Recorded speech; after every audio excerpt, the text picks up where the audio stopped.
Continuamos con las exposiciones. La próxima va a ser en portugués, así que si alguien quiere ir a buscar traducción, los equipos, si no, le damos el ok de inicio.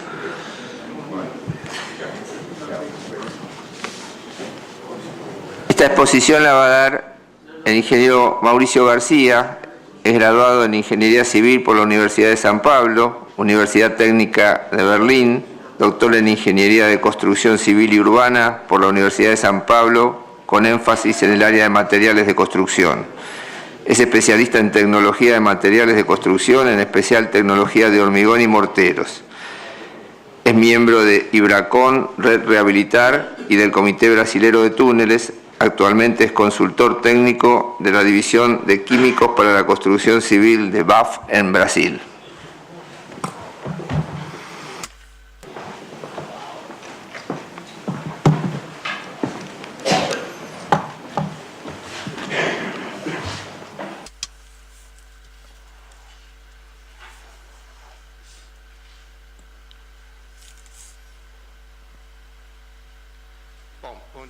Buenos días a todos.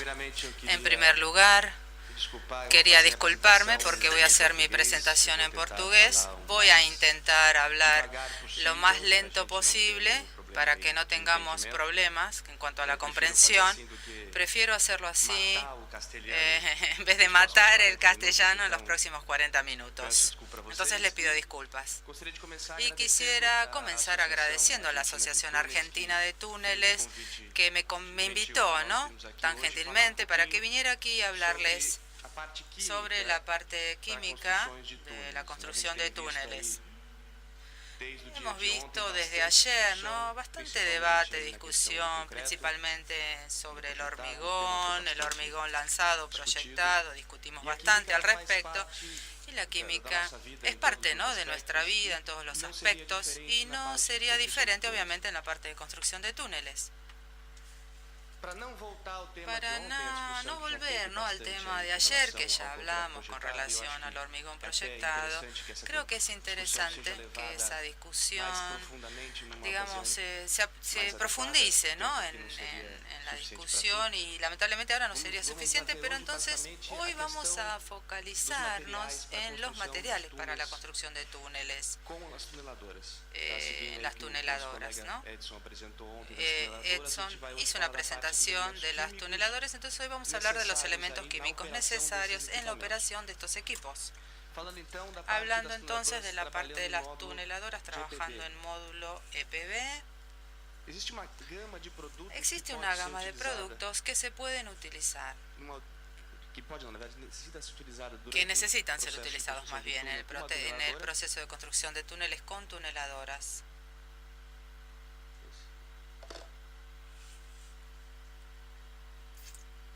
Tres grandes grupos. Primero las grasas.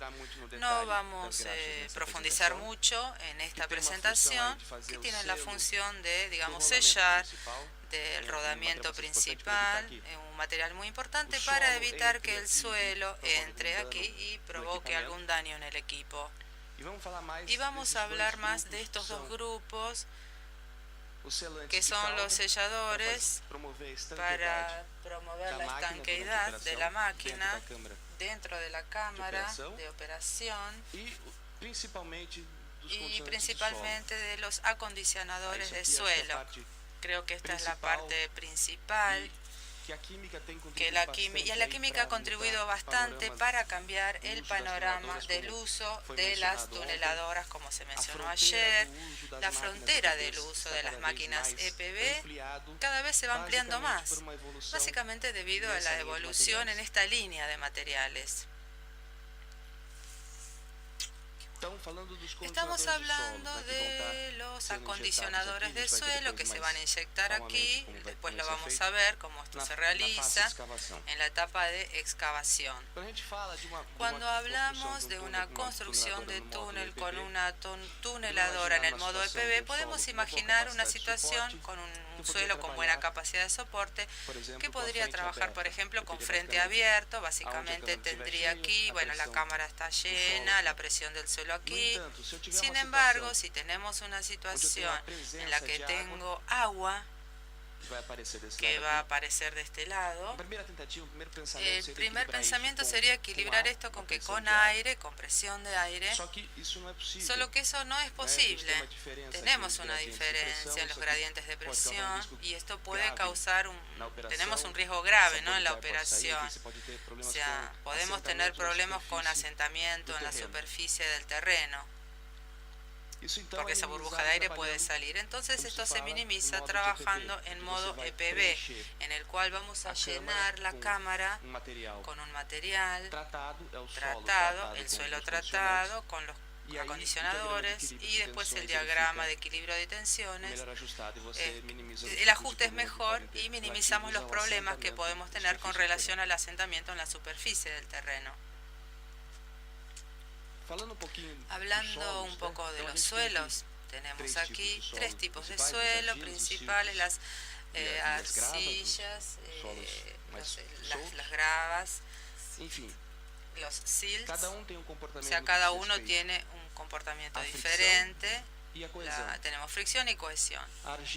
La arcilla, su cohesión es bastante elevada, aunque la fricción no sea tan significativa, pero la cohesión sí es un problema grave cuando hablamos de excavaciones en este tipo de materiales, mientras que materiales como arena, cuya cohesión es baja, son sueltas. Este material no tiene, digamos, capacidad digamos, no se forma una masa homogénea en el transporte, ¿no? Y tenemos un ángulo de fricción bastante elevado, o sea, hay bastante abrasión. La idea entonces es, con los acondicionantes del suelo, traer estos materiales, digamos, a una situación ajustada en la cual minimizaremos la cuestión de la fricción, vamos a reducir la cohesión, pero dejarlo en una situación en que podamos formar una masa con características adecuadas a la operación de la máquina, o sea, para el frente de excavación, el material dentro de la cámara que tenga condiciones adecuadas de promover la compresión en la etapa de la excavación y la capacidad de que se lo transporte de manera homogénea. Después vamos a ver unas imágenes para que ustedes lo vean más claramente. Situaciones en las que tengo exceso de aire, material con baja cohesión, y eso puede traer algún inconveniente. ¿Para qué estamos utilizando entonces un acondicionador del suelo? En primer lugar, una cuestión de la seguridad. Evitamos movimiento en la superficie del terreno, colapso, y permitimos que el modo de operación de la máquina EPB sea posible. O sea, la seguridad es un punto fundamental. Después, cuestiones económicas. Reducimos el torque, reduzco la cohesión, la fricción, o sea, por lo tanto se reduce la torsión o el torque para que el disco de la máquina gire, y la máquina va avanzando, gasta menos energía en ese trayecto, al tener menos adhesión de las partículas, principalmente de las arcillas, tenemos menos problemas con obstrucciones, la facilidad de giro de la máquina se facilita y conseguimos entonces reducir energía y así avanzar la máquina a una mayor velocidad. Y también hay casos en la parte de operaciones en roca, es posible reducir la generación de polvo dentro del túnel, mejorar las cuestiones de ventilación. Una vez más, entonces reducimos el gasto energético, además de aumentar la cuestión de la salubridad dentro del túnel. Bueno, hablando de los acondicionadores de suelo, los dividimos en tres grupos. Tenemos las espumas, que tienen una capacidad de permitir que uno rellene la cámara de forma adecuada. Aumentamos la velocidad y reducimos la abrasión y el torque. Los aditivos anti-arcillas, que van a disminuir la adherencia, la adhesión de ese material en las superficies metálicas, mejora las cuestiones de obstrucción de las partes cortantes de la máquina, mejora las cuestiones de transporte y aumenta la velocidad. Y los polímeros que van a tener una función de, digamos, que van a traer cohesión a los suelos en donde esa propiedad no existe. O sea, suelos, digamos, consigo mejorar esos suelos, digamos, cuando hay presencia de agua, por ejemplo, y para eso utilizamos los polímeros. Básicamente, es lo que vamos a hacer. Aquí tenemos un suelo seco.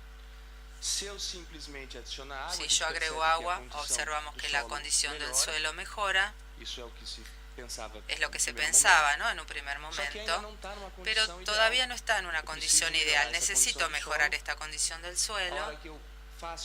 Y haciendo un tratamiento de este suelo, agregamos una espuma y puedo transformar este material, que tiene una característica de desagregación, lo transformo en un material más homogéneo, una pasta que es más fácil para remover del terreno y obviamente ser transportada también. Y este es el principal principio del uso de estos materiales. Si, digamos, tenemos esta situación, está aquí, algo que se corta, se retira del terreno y transportado fácilmente, ¿no?, en esta última etapa, en esta transformación. Y para eso utilizamos diferentes tipos de espumas. Los primeros materiales a los cuales nos vamos a referir. Observando estas tres figuras, tenemos tres espumas diferentes. No sé si la figura es clara para los que están al fondo de la sala, pero podemos observar claramente que tienen características visualmente, digamos, distintas. No es una espuma solamente, tenemos diferentes tipos de espumas para diferentes situaciones de excavación. Y esto es lo que nos da la química como una oportunidad. O sea, trabajar en la característica del material, la característica de la espuma para ajustarla en cada situación, en cada tipo de suelo. O sea, ¿por qué utilizar diferentes tipos de espumas? ¿Por qué existen diferentes tipos de espumas? Cada espuma tiene una incorporación de aire, capacidad de incorporar aire diferente para formar espuma. Esto varía de un material al otro. Algo bastante importante, la media vida, digamos, la estabilidad del material. Para que la espuma tenga estabilidad, existen aditivos dentro del producto y así podemos modificar, digamos, ese material y así tenemos más estabilidad importante en la excavación. También características de tratar la cuestión de la adherencia, de la adhesión de las arcillas. Sensibilidades diferentes a los diferentes iones que vamos a encontrar en el suelo, sodio, calcio. Eso interfiere en la estabilidad de la espuma de una manera general. Y obviamente la característica riológica y la permeabilidad, la presencia de agua en el suelo. Por eso es que es muy importante, antes de cualquier trabajo, es importante que hagamos pruebas con los materiales que vamos a utilizar en el suelo. O sea, hacer ensayos en laboratorios, en la práctica lo hacemos, tomamos la muestra del suelo, lo llevamos al laboratorio, lo probamos con diferentes espumas para obviamente encontrar el material acondicionador del suelo más adecuado para nuestro trabajo. Bueno, aquí entonces tenemos el ejemplo, agarramos un material que es bastante desagregado, lo mezclo con una espuma y aquí tenemos el resultado, un ejemplo simple. Transformo algo con una característica de desagregación bastante importante y en algo más coheso, ¿no?, cohesionado, que tenga forma, que pueda presentar una forma, un aspecto más definido. Esto es importante, ¿no? Retomando el tema de la cámara de corte y la antecámara de la máquina, EPB o TBM, necesito que la cámara esté llena de material. Este material es muy desagregado, entonces tiende a descender, ¿no? O sea, va a ir hacia lo profundo de la cámara y no voy a poder rellenarla, digamos, o llenarla de forma adecuada. Pero al mezclarlo con la espuma es un método simple. Este material se va dispersando en la espuma y puedo, digamos, llenar esa área del equipo para garantizar que la presión en el frente de la excavación sea homogénea. Un dato importante, la espuma, debido a la característica en sí que forma como una malla, un material tenso activo disperso en agua, al formar espuma hace una red, una malla, y ese aire, digamos, al poner presión en la máquina, en el frente de la excavación, el aire se comprime, se deforma, mantiene así la presión estable en el frente de la excavación. Aquí un test hecho en Alemania, en el equipo de Herknecht, se colocó suelo con espuma. Aquí vemos el gráfico, lo voy a mostrar en una escala mayor. El material se lo coloca, ¿no? Aquí se gira, se mide el torque. El color rosa es el momento de inyectar la espuma en esta mezcla que estábamos hablando. Entonces vemos que el torque va subiendo cuando se coloca la espuma. Aliviamos ese torque, disminuimos la energía necesaria para que el equipo se vaya desplazando, que es lo que sucedería en la práctica. Simulamos, o sea, un parar para inyectar, el torque vuelve a aumentar, inyectamos espuma nuevamente, el torque una vez más vuelve a descender. Esto para mostrarle lo que estábamos hablando. No solamente la espuma tendrá la función de garantizar que la cámara sea rellenada de la forma adecuada, sino que también tenga la propiedad de reducir el torque. En este caso estamos hablando de un suelo arcilloso de Londres. La espuma debe de tener seguramente algún tipo de tratamiento anti-arcilla para mejorar, digamos, este tema del torque.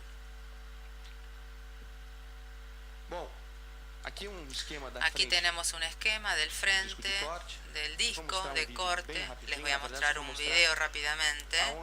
Quiero mostrarles dónde está, por dónde está ingresando la espuma. Estos puntos que están brillando en color amarillo son los puntos de inyección. La inyección de la espuma se realiza en la etapa de excavación. Comenzamos a ver el giro de la cabeza del corte. Y esta espuma comienza a desparramarse, como podemos ver. Quería comentarles aquí estas ventanitas que vemos aquí. Es por donde el material va a ingresar a la cámara. Aquí está la cámara. Es la que necesita estar llena totalmente para garantizar la presión en la tapa. Una vez que se llenó, con un anillo, un tornillo sin fin, vamos controlando que se vaya vaciando la cámara a medida que vamos empujando el equipo contra el suelo, y así equilibramos las presiones en la etapa de excavación. Y aquí, bueno, ya tenemos una figura con el material que está saliendo. Entonces tiene que tener este material una característica adecuada para que cuando él salga en esta posición sea fácil su transporte. También esto es importante, ¿no?, en el tratamiento del suelo. Voy a regresar aquí al inicio. Como les comenté, ¿no?, destaqué estas ventanas por las cuales el material va a entrar a la cámara. Por más que yo tenga estos puntos de inyección en la cara del corte de la máquina, observamos que en determinados momentos el material termina entrando, o sea, no entra 100% tratado, digamos. Tenemos que tratarlo, digamos, al máximo, o sea, aumentar la mayor cantidad de puntos de inyección, pero eso también existe una limitación técnica, ¿no?, y de costo. Pero bueno, parte del material va a entrar sin ser tratado. Por eso que cuando hablamos de un esquema básico para trabajar con una espuma en una máquina TBM, además de los puntos de inyección en el disco, en el frente, algunos puntos de inyección dentro de la cámara para que se corrija esta falla. En algunos momentos el material entra sin el tratamiento adecuado y tener tal vez un poco de inyección en el propio tornillo sin fin digamos, con la finalidad de corregir, digamos, algo con relación al transporte, ¿no? Ese material. Y lo que es importante para trabajar con este sistema es, digamos, necesitar un sistema de almacenaje, después lo vamos a ver mejor. Aquí estamos hablando de un sistema con polímero y con espuma. Tenemos una línea de aire y de agua y los generadores de espuma que van a transformar esa solución de agua con tensoactivo y un polímero en la espuma mediante la turbulencia del aire, o sea, de la mezcla, ¿no? Aquí una imagen para ilustrar lo que estamos hablando. Parte del almacenaje de la espuma en una máquina. Aquí tenemos la bomba de agua, una bomba de dosaje para la solución espuma-agua, de la espuma del tensoactivo con el agua, y la línea de generadores de espuma. Aquí es donde el aire, mediante turbulencia, va a ser introducido en esta solución y va a producir burbujas que van a formar la espuma.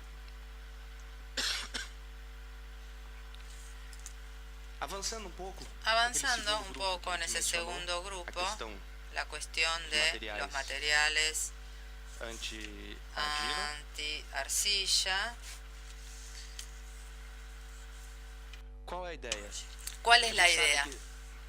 Nosotros sabemos que los materiales arcillosos muy finos, su efecto físico-químico de aglomeración y de adhesión en superficies metálicas es una característica, y esto en una máquina tuneladora básicamente constituida por material metálico se va a terminar adhiriendo a esa superficie, aglomerándose, y la tapa hay una obstrucción de la máquina, la debemos detener, hacer una limpieza, y dependiendo de la situación puede ser una situación de riesgo.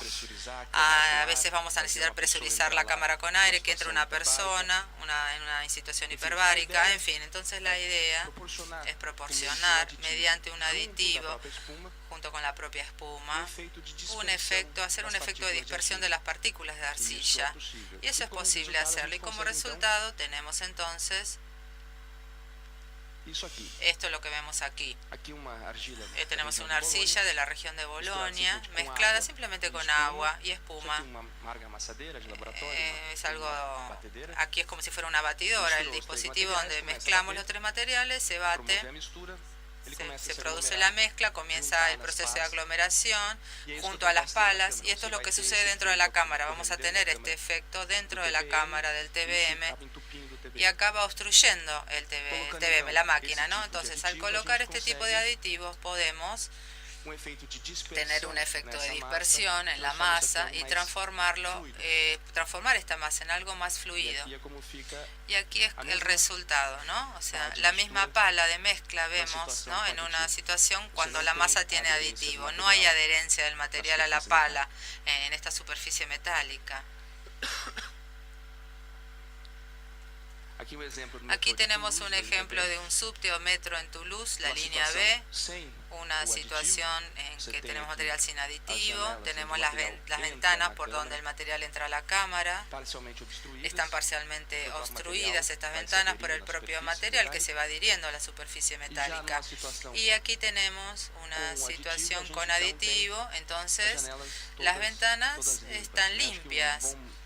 O sea, aquí podemos observar la nariz de la máquina, digamos. Aquí no podemos ver nada, ¿no? O sea, está todo tapado. No podemos ver las herramientas de corte en la primera figura. Esto, por ejemplo, en este caso, de 1,5, 2,5 bar de presión de agua, sin tener la garantía de que el material va a estar fluyendo, digamos. Imaginen, de tener una máquina de estas características para hacer la limpieza, mantenimiento, es una situación de riesgo extrema. Otro ejemplo, el anillo de circunvalación M30 en Madrid, para simplemente graficar, ¿no? Se utilizaron estas dos máquinas de grande diámetro, una de Mitsubishi y una máquina de Herennet, con una característica interesante que está en la siguiente figura. Son dos discos con giros independientes.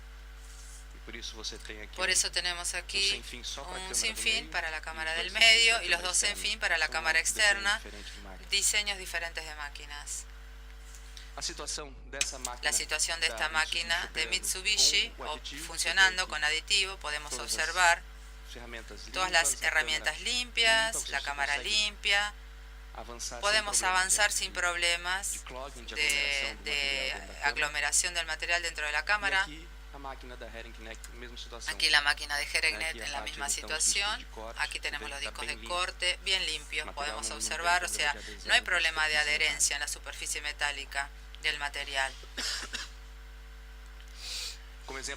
Aquí ejemplo de torque, el torque instalado aquí en la máquina se calculó para una operación o funcionamiento, y aquí de hecho en la línea azul tenemos lo que se obtuvo como promedio en la operación.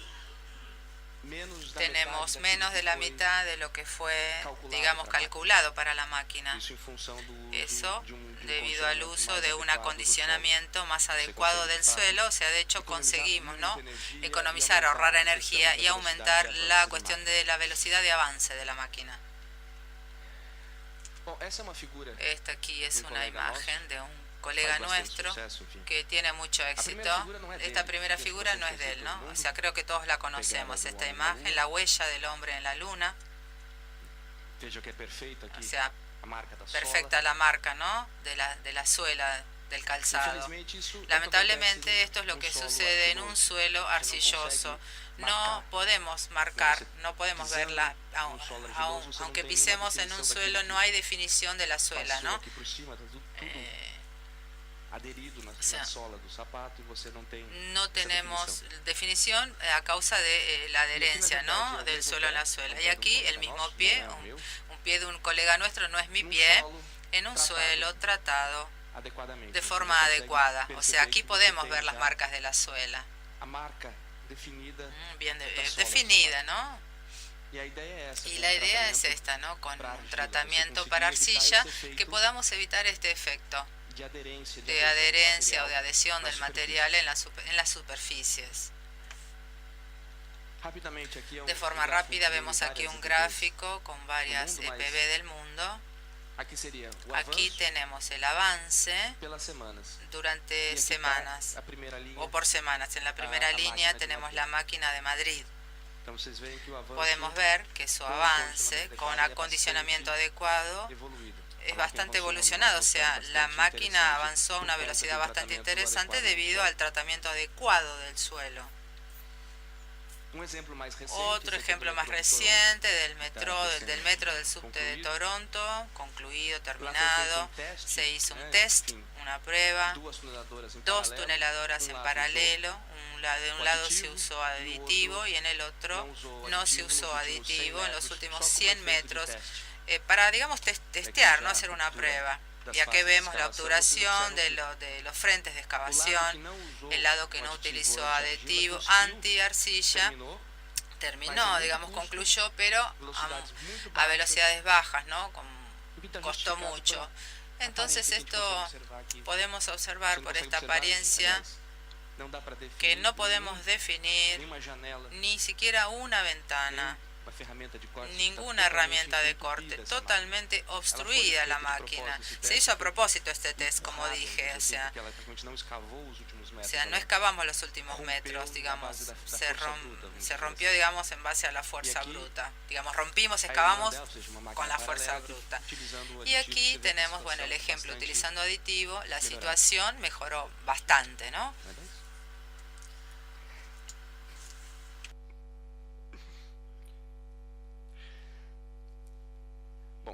Bueno, los polímeros. ¿Cuál es la idea de los polímeros? En el subte o metro de Singapur, debido a la presión de agua en el área de excavación, esta es la situación en la cual, aún usando espuma, no era posible tener un control, o sea, un material líquido que está saliendo. Aquí, además de la espuma, se colocó un polímero. La idea es que crear una cadena que vaya trabando el material, o sea, todo lo que está en suspensión en el agua es posible estructurarlo y darle una forma más cohesionada. El primer test, 5% de polímero, no fue adecuado, o sea, el material termina saliendo en bloque y no en masa homogénea como era la idea. Y en una segunda etapa, con 3,5, o sea, se redujo la cantidad del polímero y vemos que la situación es bastante mejor. Sabemos que lo ideal sería utilizar 2-3%. Tal vez esa sería la situación óptima en este caso. Y este aquí es un ejemplo del colector de Ávila en España. Es el primer gran laboratorio que incursionó, digamos, en la cuestión de los aditivos. El gran cambio, como comentó Edson ayer, del avance del EPB hacia una zona donde básicamente se utilizaba un modo mixto. Este es el perfil del material del lugar. Y con 2,5 bar de presión de agua. Lo que sucedía en este caso es solamente con la espuma que se tiene, digamos, todos los vagones llenos de un líquido, ¿no? O sea, esto no es apropiado.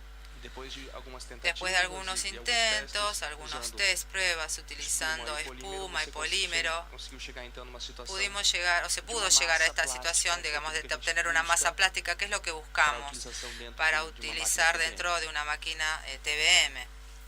Y actualmente, ¿cómo está la situación de las EPB en el mundo, en varias geologías, de las más diversas? Podemos mostrarles situaciones bastante interesantes en Lyon, por ejemplo. El suelo varía dentro de esta franja verde. Tenemos material que falta fino, o sea, muy difícil de conseguir construir la masa en este caso, agregando bentonita en la etapa de excavación. Vamos corrigiendo el problema juntamente obviamente con la espuma y el polímero, o como se realizó recientemente en el año 2003 en Barcelona. Aquí tenemos una falla de material bastante grande que se corrigió adhiriendo un material de baja finura, un filler, ¿no? Ingresándolo en la cámara. Este es el ejemplo de Barcelona. Bueno, y aquí tenemos el suelo puro, con la espuma. Comienza a tomar una forma, pero todavía bastante desagregada. Colocándole más espuma, aparentemente va mejorando, pero tenemos que recordar que falta el agua en la etapa de excavación. Y aquí tenemos el material tratado con espuma, polímero y filler. Y esto es lo que tenemos hoy. Estamos, digamos, empujando, ¿no?, el frente del uso de las máquinas EPB hacia una situación en la que antes no era posible utilizarlas, ¿no? Y para eso utilizamos espuma, polímeros y algún tipo de filler o de material de relleno para adecuación. Puede ser un filler, puede ser bentonita. Y el último grupo de materiales que mencionamos al principio para relleno de la cola, aquí es lo que observamos en un diseño esquemático al final del equipo, la parte protegida, el shield, la etapa de excavación estaría en esta parte, y aquí donde los segmentos se están montando. Entonces aquí tenemos una serie de escobas, de cepillos que funcionan como cebo para evitar que el suelo o el material de relleno penetren y alcancen la cavidad dentro de la máquina. Aquí tenemos una serie de cepillos metálicos que deben ser rellenadas con material, y en esta área o se inyectará otra grasa bajo presión. Aquí tenemos los puntos de inyección. Tenemos una primera grasa y una segunda que será inyectada durante el proceso para generar una presión que sea superior a la presión que el terreno ejercerá y que el material de relleno de ese espacio que mencionamos anteriormente aquí en esta figura va a ejercer. Aquí debe haber un equilibrio, sea normalmente superior, para garantizar que ni el suelo ni el material que se está inyectando para rellenar este espacio entre el segmento, el diámetro externo del anillo y el diámetro de la máquina vuelvan hacia adentro de la máquina. Y aquí el porqué, no el motivo de esto. Observemos aquí, tenemos material que está ingresando hacia la máquina, bastante importante, ¿no? Ese ingreso es el volumen, y si no hacemos ese relleno de forma adecuada. No existe una serie de materiales, aquí tenemos químicas bastante variadas dependiendo de la situación, materiales más fluidos. Lo más importante es que este material, comparado con otros materiales, vemos que no puede mezclarse con material que está siendo inyectado para rellenar el vacío entre el diámetro de corte de la máquina y el diámetro externo del anillo, porque de lo contrario va a suceder esto, lo que vemos en esta figura. Si se mezclan, ese material puede volver hacia dentro de la cámara y, bueno, es un material cementicio que puede acabar obstruyendo la microinyección y acaba arruinando el equipo. Y este es el material que utilizamos entonces para rellenar ese espacio. Es un grouts bicomponente. Las principales funciones de ese grouts es rellenar el espacio para evitar el asentamiento en la superficie del terreno y además de aumentar la impermeabilidad de todo el sistema. Reducimos los costos, los riesgos de una inyección secundaria en los anillos. Mejoramos la estanqueidad de todo el sistema. Y esta es la idea entonces. Vamos a inyectar este material aquí. Aquí tenemos una figura donde está todo el material ya inyectado para garantizar entonces que este espacio que quedó entre el diámetro que fue, digamos, cortado del terreno y el diámetro externo del anillo que se está montando en el túnel sea rellenado. Entonces vamos a tener 15 centímetros de cada lado aproximadamente. Imaginen esto en la superficie del terreno, un asentamiento bastante significativo. Necesitamos llenar aquí con material que tenga una resistencia semejante. No debe ser un material muy resistente, pero la presión de inyección debe ser, como dijimos, equilibrada para garantizar que no tengamos un asentamiento del terreno y que ese material no vuelva hacia dentro de la cámara. En general, es un material bicomponente, una argamasa, una pasta de cemento, con un poco de arena, bentonita. En Brasil usamos bastante bentonita, con un material plastificador o plastificante para que esté bastante fluido, garantizando que se mantenga estable por bastante tiempo en esa condición, y bicomponente porque en el lugar de inyección se agrega un aditivo acelerador para que ese material tenga resistencia de forma rápida, y así se realiza la inyección de esta región actualmente. Ya no tengo tiempo. Bueno, lamentablemente, por una cuestión de tiempo, vamos a finalizar por aquí mi presentación y quedo aquí a disposición para cualquier pregunta cuando se abra la ronda de preguntas y respuestas. Gracias.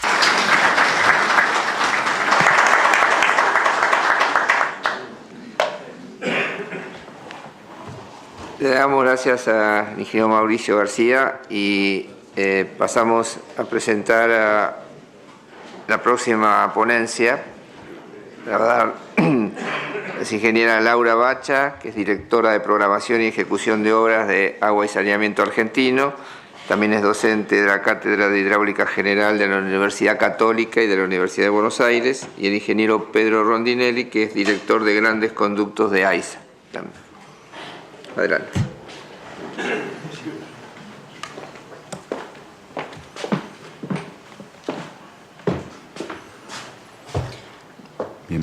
Buenos días. Le vamos a hablar de técnica de diagnóstico y reparación de nuestros ríos subterráneos y grandes conductos.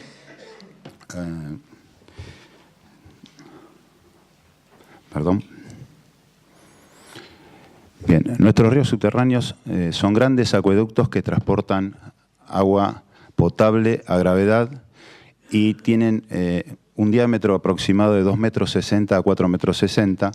Están conectados directamente de nuestras reservas de las plantas potabilizadoras General San Martín, que está situada en Palermo, y la planta Manuel Belgrano, que está situada en la localidad de Bernal. A lo largo de su recorrido, estos acueductos alimentan a 17 elevadoras que impulsan el agua a presión en nuestras redes maestras, estas a nuestras redes secundarias, y después se hace la distribución a cada domicilio. Esto es básicamente cómo funciona nuestro sistema. Para nosotros es muy importante nuestros ríos subterráneos, ya que por ellos se transportan 4,5 millones de metros cúbicos de agua potable por día. La característica de nuestros ríos tienen una longitud de 88.382 metros, tiene 54 cámaras de acceso, el material de construcción es de hormigón simple, bueno, los diámetros ya se los dije, varían entre 2,60 m y 4,60 m, y la profundidad de instalación es de hasta 35 metros. La velocidad de escurrimiento es de 1 metro por segundo y el sistema es un sistema radial con afectación importante del servicio en caso de tener algún problema en alguno de nuestros tramos. Desde la creación de AISA se han hecho importantes inversiones en mantenimiento y de reparación. Ahora les voy a mostrar alguna tecnología de inspección que estamos utilizando. Como les comentaba, cuando se formó AISA, tuvimos la necesidad de armar un departamento de ríos subterráneos. Eso antes no existía. Alguien que se ocupara exclusivamente del mantenimiento de nuestros ríos. Hasta ese momento se habían hecho cosas menores, se trabajaba en superficie, mantenimiento de cámaras de acceso, pero realmente no sabíamos qué pasaba dentro de nuestros túneles. Se desarrolló el departamento de buzos, creamos el departamento de buzos tácticos profesionales que nos ayudan con la inspección y la rehabilitación de nuestros conductos. Es decir, AISA hoy cuenta con 5 buzos profesionales que nos asisten y a partir de ahí también incorporamos una tecnología de inspección que es a través del ROP. El ROP es un mini submarino que nos ayuda a meternos dentro de nuestros conductos y saber qué es lo que está pasando. Y además trabajamos con la tecnología de sonar y videocámara. Acá les muestro alguna característica de nuestros ROP. En una primera etapa compramos uno con un alcance de 450 metros con un cable umbilical. En una segunda etapa compramos otro con un alcance de 1.100 metros. Vale decir que con cada inspección que nosotros realizamos nos permite hacer 1.000 metros hacia un lado y 1.000 metros hacia el otro. Con lo cual es una medida importante. Hacemos 2.000 metros en cada operativo que realizamos. Es un ROP que tiene mucha prestancia, tiene 4 motores horizontales y uno vertical, lo que nos permite ascender y descender rápidamente y recorrer todo el perímetro de nuestro conducto. A la vez tuvimos que capacitar a nuestros técnicos ingenieros enviándolos a Inglaterra para que aprendan y podamos sacarle todas las bondades a este equipo, que son varias. Nos permite, tiene un sonar que nos permite saber a qué profundidad está navegando, en qué posición está navegando y a qué distancia está navegando. Bien, acá les vamos a mostrar los diagnósticos realizados hasta la fecha. Sobre la longitud total, tenemos longitudes inspeccionables 81.921 metros, es decir, el 93% del 100%, y lo que se ha inspeccionado hasta fines del 2012 es 61.984 metros, es decir, el 70%. Después, lo que no son inspeccionables, se lo voy a explicar el porqué.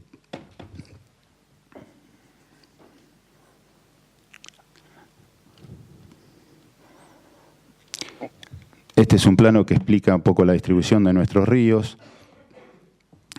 Esta es la planta San Martín que les comentaba antes. Esta es la planta Manuel Belgrano. Están todos comunicados entre sí. Esta es la zona norte, zona oeste, Matanza y toda la zona sur. Los tramos que están pintados en verde son los tramos que ya hemos inspeccionado y los rojos son los que inspeccionamos en el 2012. El 12, el 12, el 12, el 12, el 12.